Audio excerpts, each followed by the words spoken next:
Et il est 18h, bienvenue à tous et à toutes si vous nous rejoignez à l'instant sur CNews et sur Europe 1. On parle de la flambée des carburants, on parle de ce petit coup de pouce du gouvernement. On fait le point avec ce sujet de Mathieu Devez et puis on en parle avec Pierre Chasseret de 40 millions d'automobilistes.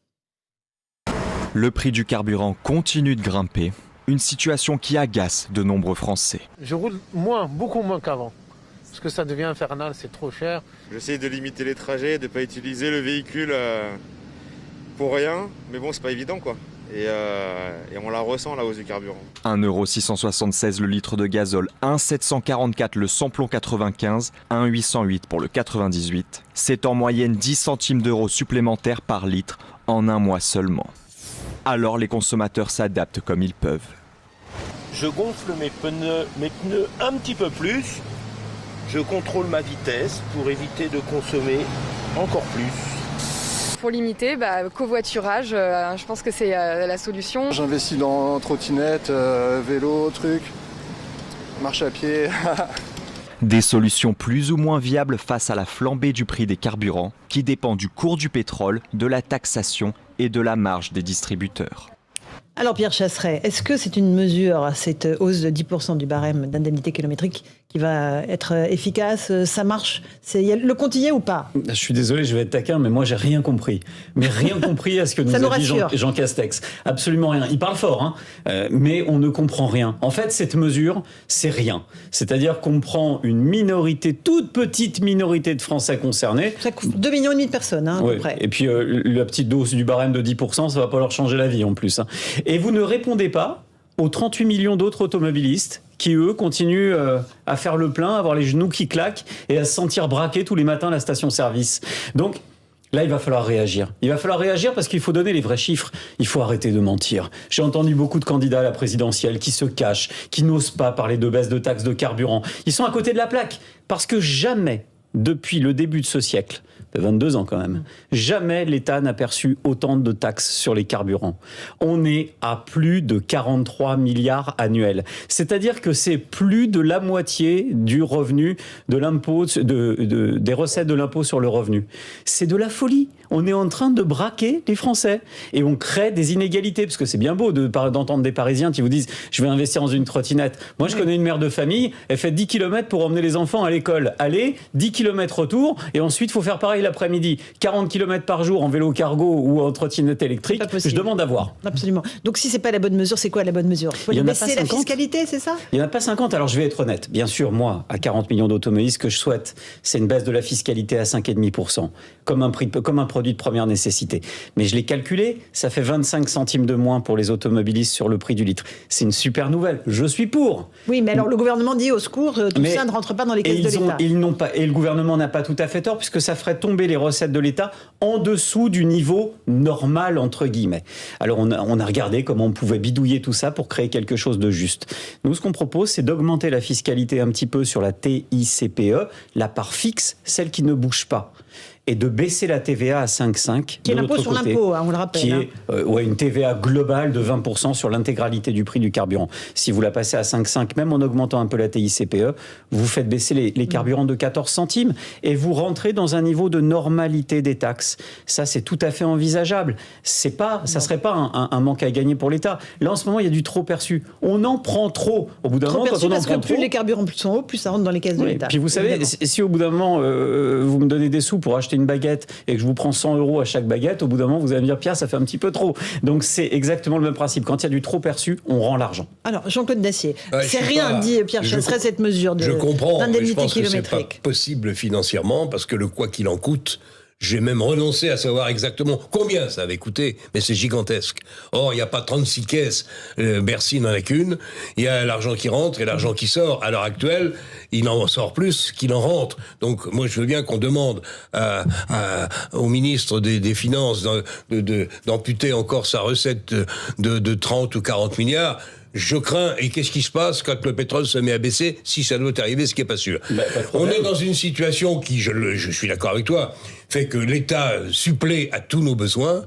il est prêt à intervenir, à mettre une rustine, à 2 mois de l'élection surtout, à mettre une rustine partout où il y a un risque d'embrasement, un risque de mécontentement, peut-être, j'en sais rien, moi je suis pas un oiseau de mauvais augure, c'est peut-être que ça va s'embraser, peut-être que non. Mais il y a des Français, Jean-Claude, on a des Français qui réfléchissent.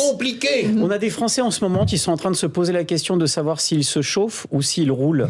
Quand on en arrive à ça, non, mais il faut arrêter de regarder. Il y a aussi le chèque énergie. Enfin, il y a des tas de choses.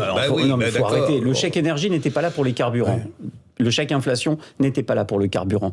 Je comprends, le quoi qu'il en coûte, ça a été un coût pour l'État, bien sûr, évidemment. Oui, ça a été un coût incontestable. Je suis pas plus bête qu'un autre. Je vois bien les recettes et les dépenses de l'État. En revanche, je vois une chose, on ne peut pas demander aux automobilistes français ce qu'ils ne peuvent plus donner.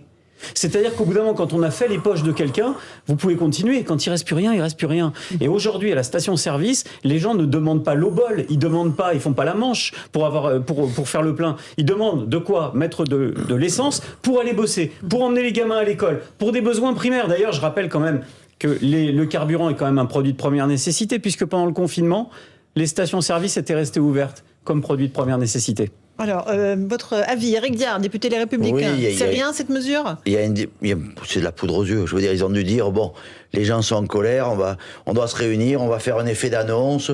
C'est vrai que c'est pas très clair, ça touche très peu de personnes, et en plus, ça touche des personnes peut-être qui sont pas dans la difficulté et qui travaillent. Il y a des personnes qui font pas beaucoup de kilomètres, mais qui sont dans la difficulté, parce que quand on dit le prix de l'essence, il a raison de le rappeler, c'est le prix du fuel, parfois pour se chauffer, plus le prix pour se déplacer. Et alors, bon, dans Paris, c'est très facile de ne pas se servir de son véhicule, mais dans une grande partie de notre pays, c'est difficile de se déplacer professionnellement sans véhicule. Donc je pense qu'on a atteint le niveau qui n'est plus supportable voilà, il faut... Bon, alors qu'est-ce qu'elle propose ? Que propose votre candidate ? Non, pour l'instant, on a une réunion, mais je pense qu'à un moment, il faudrait faire un seuil. À partir d'un seuil, on ne peut plus mettre cette taxe, et si ce seuil redescend, on revient à la taxe normale. Alors, c'est pas tout à fait la TIPP flottante, c'était ça qu'il y avait. Mais je pense qu'il faut qu'au-delà d'un certain seuil, l'État ne peut plus... engranger de bénéfices. Ouais, j'allais dire, s'engraisser avec autant de bénéfices. Il faut une refonte totale de la fiscalité, Laurence, parce que si on ne reprend pas toute la fiscalité des carburants, on va avoir le même problème qui va se poser tous les 3 mois. Le prix du carburant est trop sujet et fluctuant par rapport au prix du baril. Donc il n'y a pas 50 façons de réagir. Si on veut moins de fluctuations, il faut que la part en pourcentage soit plus basse et que la part fixe soit plus haute pour stabiliser les recettes. Et on n'en est pas encore à tout le monde à la voiture électrique, hein. On en est loin, loin. Non mais la voiture électrique, franchement, on va dire, quand on roule dedans, c'est hyper agréable. Ce sont des bons véhicules, mais qui n'ont pas d'autonomie. Il n'y a pas de borne, et ça ne répond pas aux besoins du premier véhicule de la famille. C'est un truc de bobo. C'est cher à l'achat en dépit des aides. Et après, j'aimerais entendre Maître Golnadel sur ce sujet. Je ne souhaite pas. Si effectivement, ce que je ne souhaite vraiment pas, un conflit s'ouvre entre l'Ukraine et la Russie, là aussi, le prix de l'essence va flamber encore. Alors, Maître Golnadel, vous qui faites régulièrement le plein de votre voiture. Oui. Écoutez, bon, tout a été dit et bien dit, et notamment sur la politique du quoi qu'il en coûte et de l'utilisation de l'argent magique qui est à la portée de n'importe qui, même de celui qui vous parle. Hein.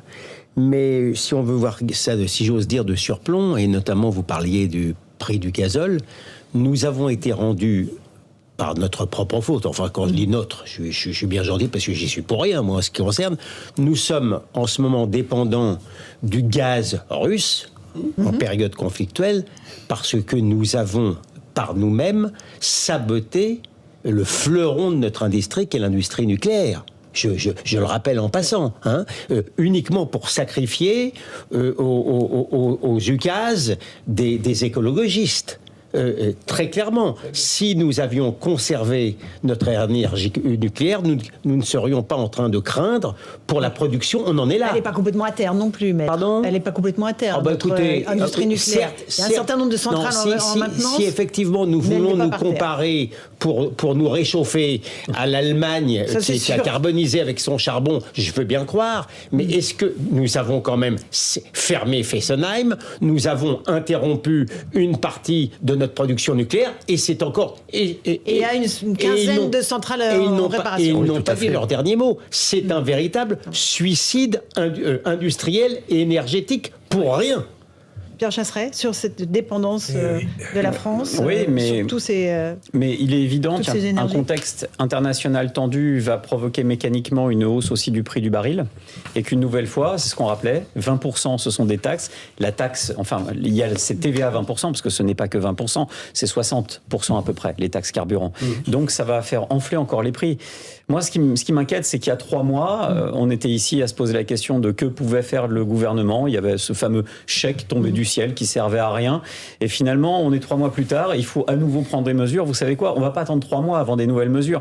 Et j'ai du mal à comprendre, en fait, politiquement, c'est là où j'ai du mal à comprendre la stratégie du président de la République, qui était en déplacement aujourd'hui en zone rurale et qui répond aux journalistes à la question des carburants. Et il dit, on n'a pas 50 scénarios, mais je compte sur mon gouvernement pour prendre une décision qui va aller dans le sens de l'intérêt des Français. Et quand je regarde la position de Bruno Le Maire et du Premier ministre, je me dis c'est pas possible, ils n'ont pas discuté avec le président au téléphone. Non, mais ils veulent pas toucher la fiscalité. Ça, c'est très très clair. Ils veulent pas toucher la fiscalité. Mais il va falloir. Qu'est-ce qu'il va falloir ? Pourquoi ? Combien ça va coûter ? Les automobilistes sont impuissants. Qu'est-ce qu'ils peuvent faire ? Mais combien ça va coûter si demain on se retrouve encore avec un mouvement de Français dans les rues parce que on verra. C'est parti comme ça. C'est vous qui le dites. Vous n'en savez rien. Comme moi. Écoutez, alors Mais j'en sais rien. Attendez, regardez l'électricité. Vous remontez. Qu'est-ce que c'est de vos adhérents là ? Qu'est-ce qu'ils disent ? Elles sont très claires. On a des gens, je ne sais pas si vous avez remarqué sur les routes, mais je commence à le remarquer, on a quelques automobilistes qui commencent à remettre le gilet à l'avant droit du véhicule. Ça commence à poindre. Moi, je m'inquiète. Je suis très inquiet parce que j'ai tiré la sonnette d'alarme avec l'association 40 millions d'automobilistes au moment du 80 km/h. On m'a ri au nez depuis Paris parce que ça faisait doucement rire les Parisiens, le 80 km/h. Puis en plus, c'était pour sauver des vies. Au final, ça a sauvé personne. J'avais raison. J'ai hurlé au moment de la hausse de la fiscalité de 3 centimes de TICPE sur les carburants. Je ne vais pas trahir de secret. J'avais le numéro de portable d'Édouard Philippe. Je lui ai envoyé un texto en lui disant « Ne fais pas ça, c'est pas une bonne idée ». Au final, il l'a fait. On a vu le résultat. Donc pour la 3e fois, je tire la sonnette d'alarme et je dis « C'est pas une bonne idée ». Mais c'est franchement pas une bonne idée. Moi, je pense qu'il y a des élections présidentielles qui se perdent parfois sur des tout petits détails, sur des sujets de société, sur ces sujets où les Français se disent « Mais mon président de la République n'a rien compris à ma vie ». Et là, objectivement, pour tous ceux que je côtoie et qui sont en dehors de Paris, eh bien, très clairement, le président de la République ne les a pas compris. La voiture est essentielle. C'est un bien qui permet la mobilité. L'inverse de la mobilité, c'est le confinement. La mobilité, Jean-Claude, c'est essentiel. Si vous ne protégez pas la mobilité, c'est la société Amazon. Cher ami, vous ne m'apprenez rien. Il n'en reste pas moins que les comptes sont les comptes. Rien que le prix de l'électricité est maintenu à 4%, alors qu'on aurait dû l'augmenter à 40%, pour des raisons d'ailleurs assez obscures et sûrement très anti-européennes. Ça coûte 8 milliards à EDF. Je ne suis pas 40 millions d'électriciens, je suis 40 millions d'automobilistes. D'accord, c'est pas le sujet, mais pour le gouvernement, il n'y a qu'une recette. Et il essaie, tant bien que mal, de mener une politique où il distribue de l'argent pour essayer de ne pas perdre des élections présidentielles. Oui, mais on est donc dans la manipulation politique. Je reviens sur ce qu'a dit Gilles, quand même. C'est quand même la problématique du nucléaire. C'est quand même. Il faut quand même en prime. Regardez pas pour remplir les voitures. Non, mais il ne fait pas. Non, mais là, on risque d'avoir une rupture parce que simplement, il faut revenir en arrière. Monsieur Macron voulait Nicolas Hulot et Nicolas Hulot a dit je rentre dans le gouvernement. Si vous fermez définitivement Fessenheim. Voilà la réalité. C'est comme ça. Un dernier mot, vraiment, automobiliste vache à lait, c'est le slogan est de retour, Pierre Chasseret. Ouais, c'est exactement ça. Puis rappelez-moi, les écologistes, c'est bien ceux qui disent qu'il faut passer à la voiture électrique, mais qui sont anti-nucléaires, c'est ça ? Absolument. Non, mais quelquefois, j'oublie le B à bas. Vous savez, de temps en temps, il faut faire simple. Quand on a un problème, et le problème des carburants, il est simple. On a des Français qui sont surtaxés, matraqués. Jamais l'État n'a engrangé autant de taxes sur les carburants. Donc, monsieur le président de la République, vous êtes peut-être sur la route en train de rentrer et vous avez pris votre voiture. Et il écoute CNews et Europe 1. Et je suis persuadé qu'il écoute CNews et Europe 1. Il entendra cet appel. Je pense que c'est quelqu'un qui a quand même un petit peu de bon sens. Surtout le bon sens. En principe, il revient à 80 jours de l'élection présidentielle. Donc là, c'est signal d'alarme. Redis-moi ce que ça coûterait. Ça baisse de la TVA à 5%. Alors, c'est très simple. Une TVA toute simple baissée à 5,5% coûterait très exactement 12 milliards à l'État. Mais c'est trop. C'est-à-dire que l'État ne peut pas se le permettre aujourd'hui parce que ça ferait redescendre les taxes plus bas que ce qu'il percevait il y a encore 5 ans. Moi, ce que je propose, c'est que l'État accepte de revenir à la perception des taxes qui était celle de toutes les décennies de 2000 à 2019, c'est-à-dire 35 milliards de taxes. Et pour cela, il faut baisser au moins les taxes d'environ 14 centimes sur le carburant. C'est capital. Point. Il n'y a pas d'autre mesure. Toute autre mesure est mauvaise. Sinon, il y a le feu au pays. La TICPE. La TICPE. Non, la TICPE, c'est du TVA. fixe. C'est sur la TVA qu'il faut jouer. La TVA, c'est un pourcentage. C'est ce qui crée les fluctuations pour les Français à la pompe. C'est ce qui donne cette sensation que ça change tous les jours. Il faut lisser les prix des carburants et les candidats à la présidentielle doivent s'emparer de ça. Je lis 32% TICPE, 15-16% de TVA dans un prix de plein. C'est pour le programme de Valérie Pécresse. On a 60% de taxes sur les carburants et la TICPE est une taxe fixe d'environ 60 centimes. Mais je pense que Valérie Pécresse est tout à fait au courant des mesures de 40 millions Et d'automobilistes. sinon, c'est le feu au pays, c'est ce que vous nous dites, Pierre Chasseret, De toute façon, si c'est pas maintenant, c'est après la présidentielle, mais c'est pas tenable. C'est pas tenable parce que les prix du carburant vont continuer à enfler sur les perspectives 2022. Donc on va se retrouver avec un gouvernement acculé qui aura pris des mesures du rien, des mesures de vide, et qui se retrouvera face à un mur, et il faudra réagir. Merci beaucoup Pierre Chasseret. On fait une petite pause, on se retrouve dans un instant. On continuera à parler de véhicules roulants, mais de motos pour les rodéos urbains. C'est évidemment un sujet sécurité. Le garde des Sceaux était à Besançon et s'est félicité de l'action de la justice contre ces rodéos urbains. A tout de suite dans Punchline sur CNews et sur Europe 1.